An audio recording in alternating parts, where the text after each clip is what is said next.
سلام دوستان، از امیدوارم که همگیتون جور صحتمند باشین.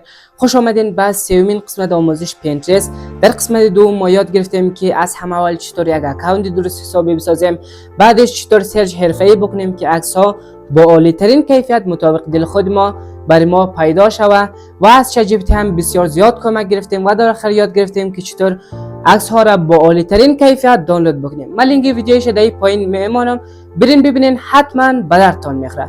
اما امروز میخوایم روی ویدیو کار بکنیم. از همه اول چطور ویدیوهای 4K و با کیفیت عالی پیدا بکنیم از پینترست و بعدش او را چطور دانلود بکنیم و از ChatGPT هم بسیار زیاد کمک میگیریم. دوستان عزیز زیاد وقتتان را نمیگیرم، قبل از شروع لایک و سابسکرایب را هم فراموش نکنین. میریم سمت ویدیو. لیتس گو.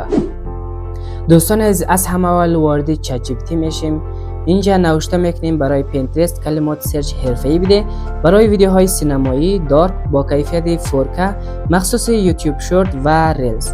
اینجا برای ما به 4 بخش دسته‌بندی کرده، به 4 بخش رای کرده و از اینجا هم میتونید استفاده بکنین و دو تا به عنوان حرفه‌ای برای ما جدا کرده و از یا به عنوان بهترین سرچ استفاده میکنیم. مثلا من اولیش کپی میکنم، میایم در قسمت پینترست و اینجا پیست میکنم.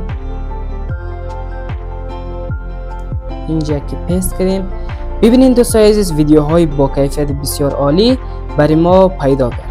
حالا بالا یکش میزنیم، مثلا این ویدیو بالاش میزنیم. اینجا مثل از اون ویدیوهای دیگه هم پیدا میشه.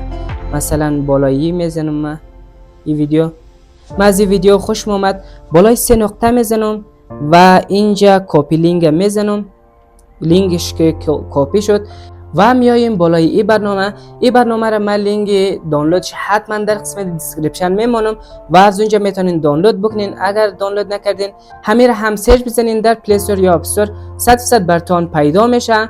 بالاش میزنیم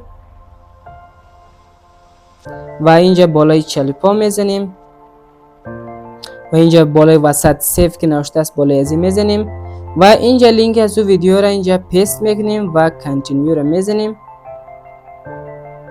اینجا بالای چلیپا میزنیم. ببینین دوستان عزیز یه ویدیو برای ما در اینجا آمد، بالای سیف میزنیم و این را در داخل گالری روان میکنیم. ببینین دوستان عزیز در ظرف چند ثانیه یه ویدیو با عالی ترین کیفیت دانلود شد. ببینید دوستان عزیز کیفیتش چقدر خوبش. دوستان عزیز اگر تا حالا لایک نکردین حتما لایک بکنین و چینل را هم سابسکرایب بکنین. بریم جمع‌بندی کنیم که چه ها را یاد.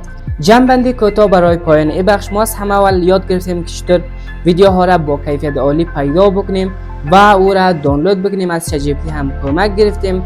اگر تا حالا لایک و سابسکرایب نکردین حتما سفر لایک کنین و سابسکرایب را هم فراموش نکنین.